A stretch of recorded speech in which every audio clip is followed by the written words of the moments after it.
Pumps LLC, helping customers navigate quotes they get from all the contractors.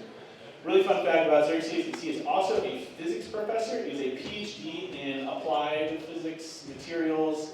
He's worked at NREL on a physics capacity.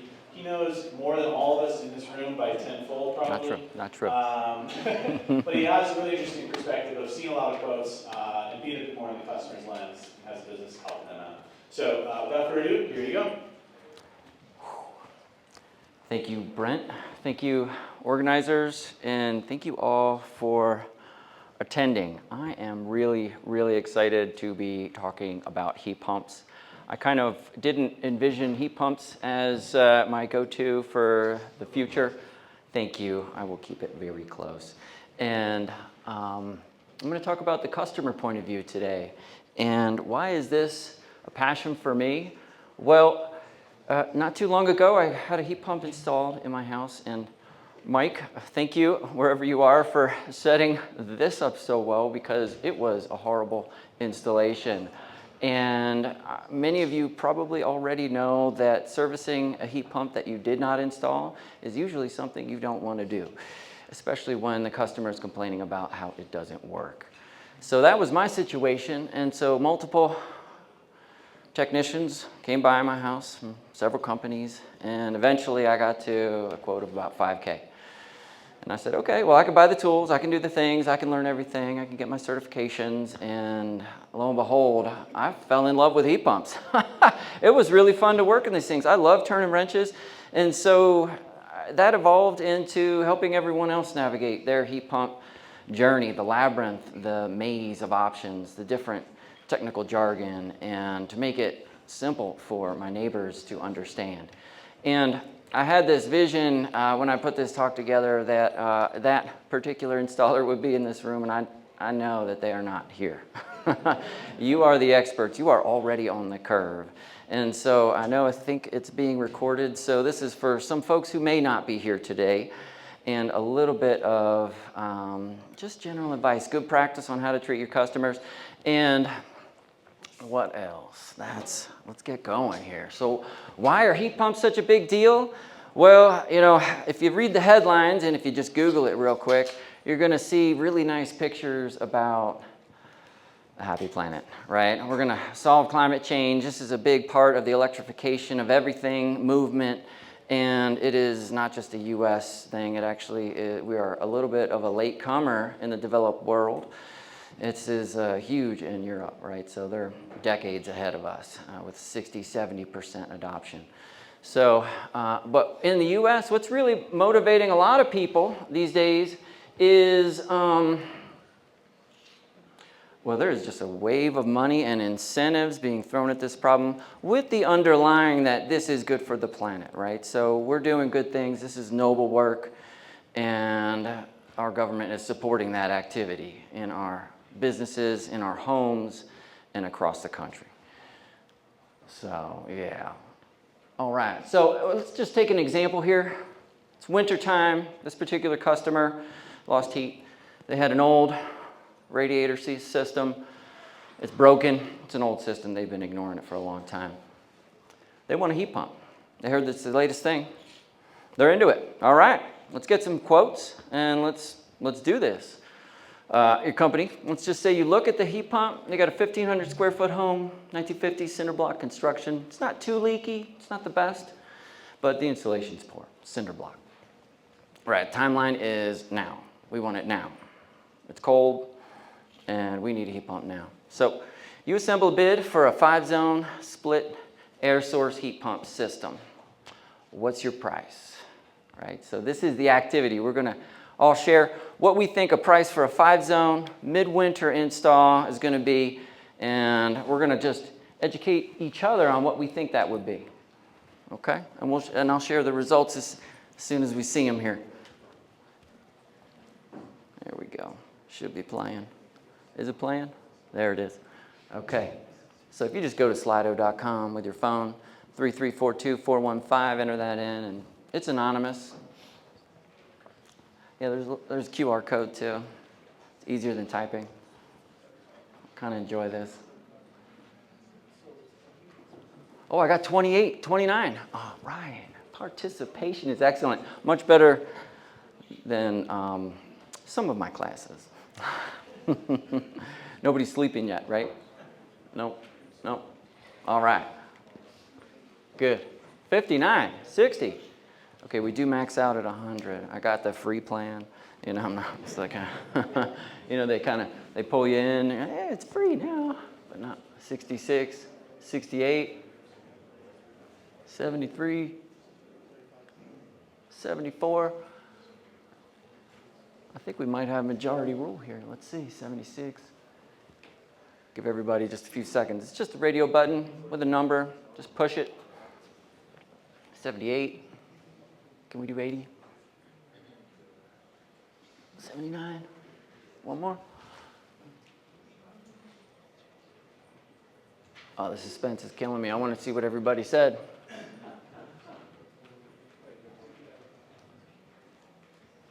All right, I can't wait any longer. Okay, there it is. 30,000, 35,000. It's a 5-zone midwinter heat pump installation, right? So this is kind of what we consider our average for this group in this room of professional installers. Now you got a baseline, right? I hope this helps everybody. I mean, the kind of sharing of information, this co-opetition that we're in, doing this great work. That's excellent. Everybody take a note. 25K. Anybody who's on the high end here? 40% or 40 grand? 7%? That's about 5 or 6 of you.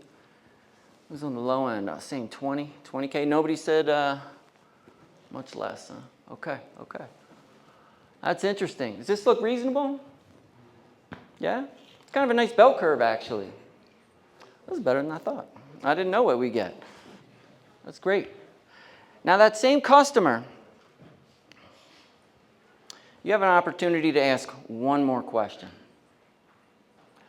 What's that one question that would allow you to design the perfect system for them? The perfect quote, the best bid possible. You definitely want to go with your business. What's the one question you have, right? Okay. I'm going to put it in the Q&A code, right? So if you log into the Q&A on that same app, just type a question in. I don't want to tell you what I would ask. I want you to come up with your own. And then upvote whatever you see is a really good question. Oh, that's the question I should have asked. That's the one thing that I needed to know to really make this the best situation possible. That customer the most happy. I'll just give everybody just a minute. Just type in one question. Doesn't have to be long. Could be long if you like to write a lot.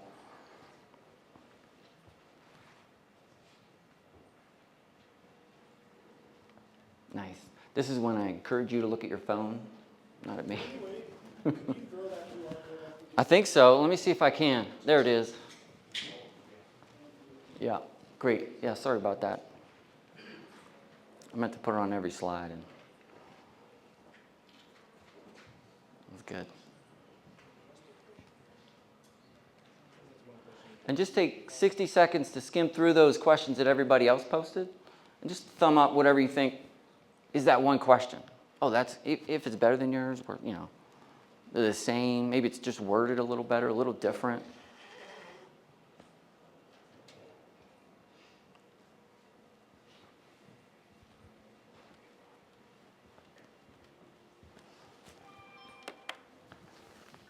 Just take a minute to do that.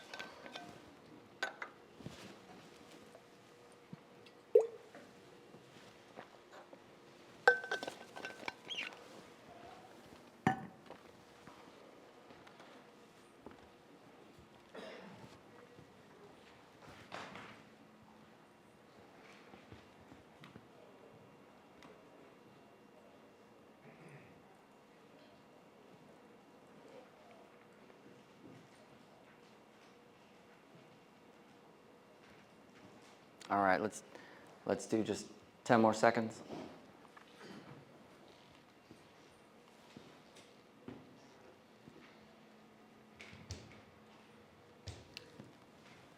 Big reveal. Wow. This is great. This is great. I hope this is helpful for everybody. Because, I mean, we're in the business to sell some heat pumps, solve customer problems, and these are the questions I think that we need to ask of our clients. What is your priority? Cost, comfort, or climate? That'll help you put a bid together. That'll help you put a pretty good plan together. Have some focus. Have you had an energy audit? That's a great question. That's a great question. We all know why. What's your panel capacity? All right. Okay. Definitely. Definitely. I see some more coming in. I wonder if I could scroll through. There we go. Why do you want a heat pump? Good question.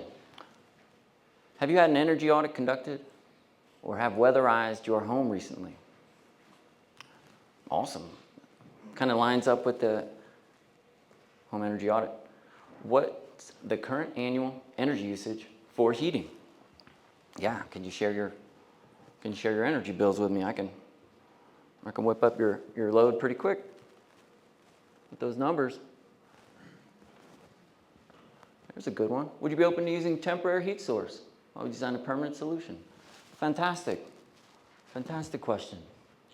What do you care about most? That kind of simpler to the first question we saw. If your existing hydronic system wasn't leaking,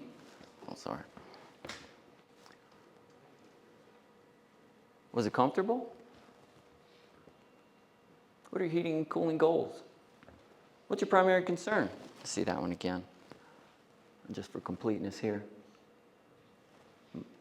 Why do you want a heat pump? Energy efficiency, is that important? Nice. That's fantastic. Great job. I hope that helps everybody. I mean, now you have some more questions for when you're interviewing customers to make sure that your plan meets their needs. All right. So this particular customer got 5 bids, just to continue on the example customer here. And you can see the range in price. Bid 3 comes in at, sorry, it's not very, $18,000. Highest bid came in at just under $47,000. Right, so pretty big range. We kind of saw that in the spread of what we polled earlier, but we didn't see anything that was over 40K. And so in reality, some things are coming in pretty high, pretty hot, right? So, you know, someone's in a tough situation. They got no heat. We just want to make sure we bid fair. Good? And some of these, you know, I feel like this one here really missed out on a sale. Email quote with, I got a little info for you, right?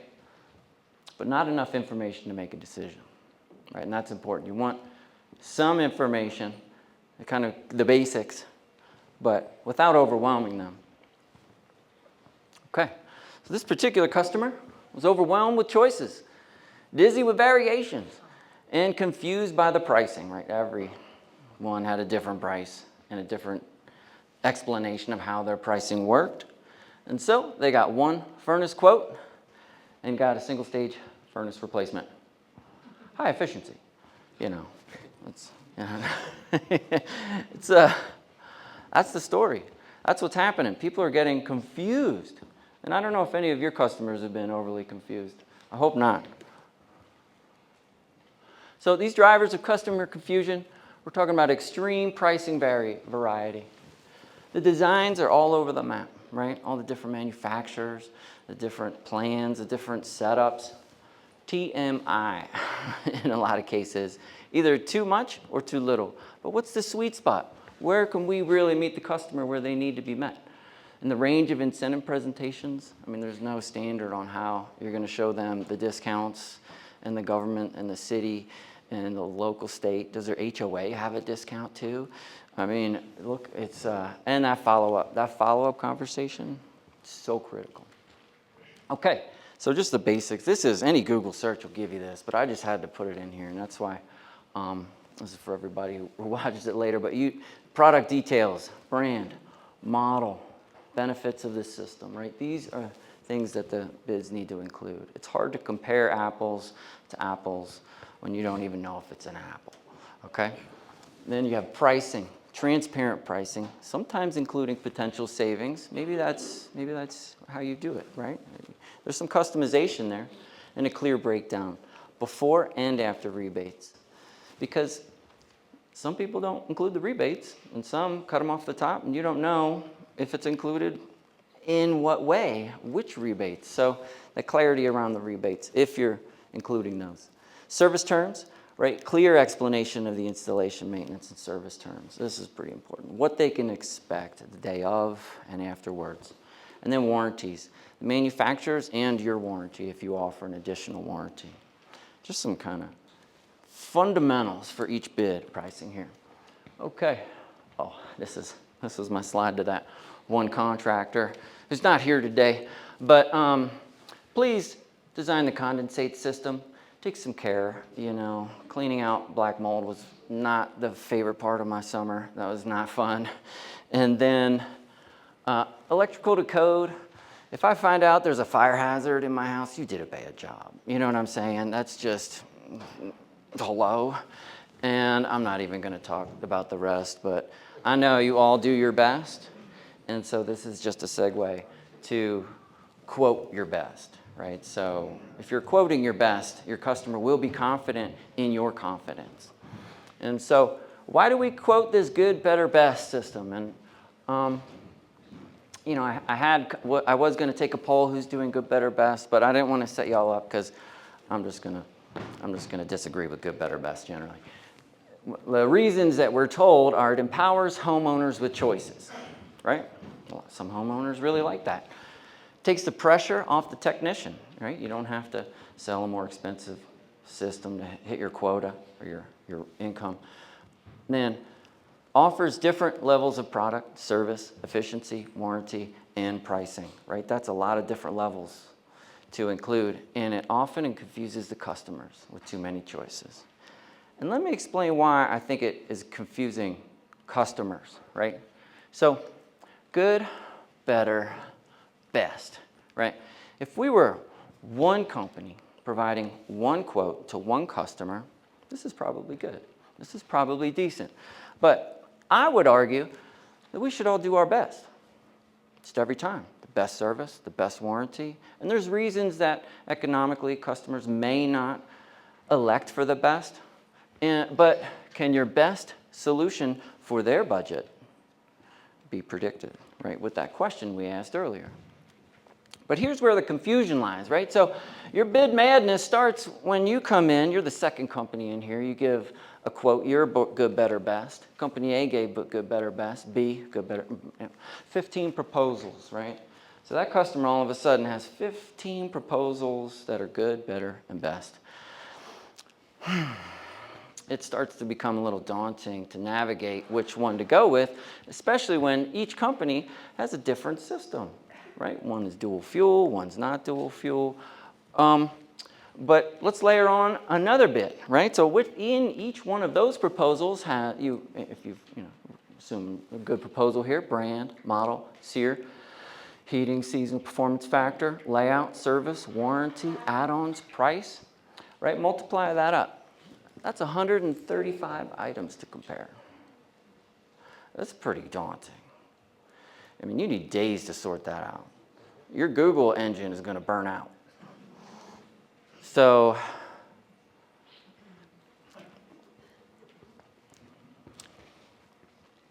now if the best is always the best, how come sometimes the best really isn't that good? And I'm talking about a customer in Pennsylvania. Right, nobody in Colorado, but they're good, better, best. In particular, good was 20-year-old, back of the warehouse. Let's sell this thing. Let's move it. Heat pump, best. SEER 14, right? Not even going to get a rebate. So I might put that one in the fair category, that best. maybe good, probably good. It's affordable, it's cheap. So is it really the best though? Sometimes it's just fair, worse, and worst. And so I see a lot of bids that come in that sense. And so avoid that. Make sure best is your best. Okay, bid your best. That's going to make customers happy. All right, so we're wrapping up here. Be curious with the customer's needs. This is important, right? You want to show up for the customer. You want to ask clear questions. Take that list we just made together in this room and bring it with you and fill it out. The best solution meets the customer's needs. It meets their budget. It meets their timeline, and with professional service. Plus, it reduces energy waste. It reduces greenhouse gas emissions. We're doing good for the planet. And the stress on the homeowner is relieved, right? That homeowner is going to be really happy when you do your best. Okay. Make sure you describe your value in the pricing. Clear pricing is easy to describe the value. Customers really need clarity to navigate all those proposals. The technology education for ourselves, for our customers, for everybody. I mean, this particular wave of heat pumps has not crested yet. So we're all paddling. We're going to stand up and ride it. It's going to be fantastic. Rebates and incentives, navigate that. Wow. And then bid your best. And I want to thank you all for your attention. Nice.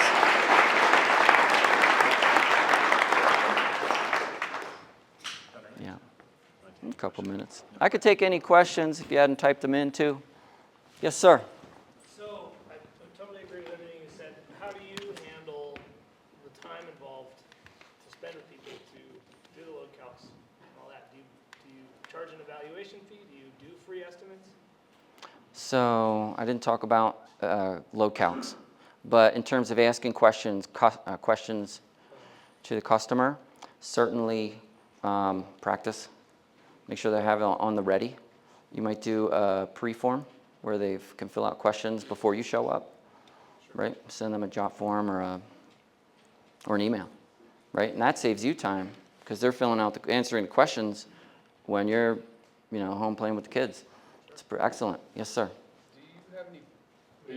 Sorry, we are recording it, so just for microphone. I know everybody loves talking on the microphone, but here you go. If I could beatbox, that'd be cool. Do you have any bid software that you use or recommend other than just like a tailored Microsoft Word document? No, I don't. I've seen some out there. You got to pay for them. So I think if you scale up, it could be worth it. Sometimes they're not very flexible. Sometimes they're overly flexible. So until we just kind of doctor up a Word document and kind of plug and play as needed? That's just my opinion. Yeah, I don't have the years in the kind of the larger industry though to really say what software is going to be best. I am seeing advertisements because I'm pretty sure Google's been listening to me for different software varieties, but it's almost like you got to try each one, and then you got to change if you don't like it, and change is hard. Other questions, and then we are just going to roll straight into the next 30-minute presentation, and then I believe there's a break afterwards, just FYI. Can you talk about your sales process? At this point, I'm considering moving to a two-visit approach. Right? I'm figuring out a different way to communicate information because I'm finding customer fatigue to be real, and so I'm just curious what you think. I could see a two-visit approach becoming valuable. You'd want to map it, right? Minimize all those miles you put on the car. But you might take the answer from the first question too, where we just have like a pre-entry check form where they fill out and send you information before the time you get there. That could save you quite a bit of time. And maybe show them that communication line's already open. That could really alleviate that angst. Yeah, thanks. Oh, another one. I got to sprint over this one in person, I can tell. There we go. Do you ever share an example bid with your customers? No, I don't want to I haven't done that. In previous lives I have, and I've found that successful. It Nice. just lets them know exactly what they can expect from your company. That's a great idea. Just like, here's a general bid that I usually do. Yeah. Share it with you. Information it includes, et cetera. Great. Yeah, thanks for that. Really appreciate it. And a quick, Sean, Nice. here we go, Sean Lund. Xerxes, really glad to have you join and talk about your experience starting up your company. What are you seeing with all the different jurisdictions? I mean, not everybody is from Colorado, but I suspect a lot of folks are. Home rule states, all the different jurisdictions. How do you tackle the complexity and keep it all straight? Study, honestly. You got to study. I mean, there's at least 4 or 5, sometimes you can think of 6 kind of discounts, tax breaks, incentives, rebates. Are they upfront? What's the process? And they're all different. I think that's probably that would be worth it. Yeah, providing that discount to the customer, because those dollars are there, but how do we put them in their pockets? Yes. Hey, Katarina from Net Zero Tech YouTube channel. I'm trying to figure out, like, do you work with specific suppliers that you have better deals with than with others? And then how do you communicate to the customer that that is the best solution? Oh, the brand. You're talking about brands? Yeah. Like yeah, choose one? exactly, Yes. Mm-hmm. Yeah. I'm not really set on that yet. No, Yeah. No, but I think there'll be a lot more talks, and hopefully Okay. some people share those opinions. Thank you.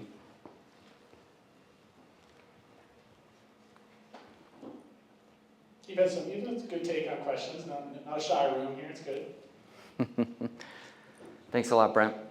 Awesome, another round of applause for Xerxes, everybody.